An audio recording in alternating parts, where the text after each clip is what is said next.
जिसके चरणों में वेद थे, जिसकी जिह्वा पर शास्त्र, जिसके ज्ञान के आगे स्वयं देवता झुकते थे, वही रावण जब अधर्म का प्रतीक बना तो सवाल उठा, अगर रावण इतना विद्वान था तो फिर राक्षस क्यों बना? रावण का जन्म एक ब्राह्मण राशि विश्रवा और राक्षसी कैकसी के संयोग से हुआ था। उसके रग रग में ब्रह्म ज्ञान था, शिव भक्ति का अतुल तेज था और तपस्या की अग्नि से अर्जित ऐसा वरदान था जो त्रिलोक को हिला सकता था।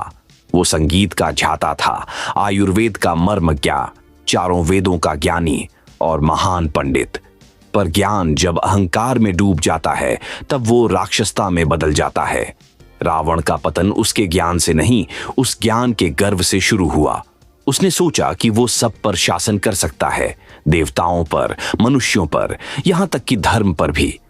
रावण ने अपनी शक्ति से त्रिलोक को जीत लिया, पर खुद को जीतना भूल गया।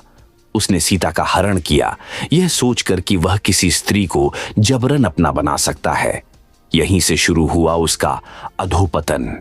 एक विद्वान जब अपनी बुद्धि का उपयोग दूसरों को कुचलने के लिए करता है, जब धर्म के स्थान पर अपनी इच्छा को सर्वोपरि मानता है, तो वह राक्षस ही कहलाता है। रावण का राक्षस बनना कोई क्षणिक भूल नहीं थी, वह उसके भीतर धीरे धीरे पनपता अहंकार था जो उसके ज्ञान से ही जन्मा था। और यही सबसे बड़ा संदेश है, ज्ञान कभी अकेला महान नहीं होता जब तक उसमें विनम्रता, मर्यादा और आत्मसंयम न हो। रावण विद्वान था, लेकिन उसका ज्ञान उसका शत्रु बन गया, क्योंकि वह खुद को भगवान से भी ऊपर समझने लगा था। उसने शिव की भक्ति की, पर उस भक्ति में भी स्वार्थ था। उसने तप किया, पर उसका उपयोग आतंक और अहंकार के लिए किया। और जब कोई व्यक्ति अपने ज्ञान, तप, शक्ति और वरदानों का प्रयोग धर्म के विरुद्ध करता है, तो वह चाहे जितना भी ज्ञानी हो, उसका अंत तय है और वो राक्षस ही कहलाता है।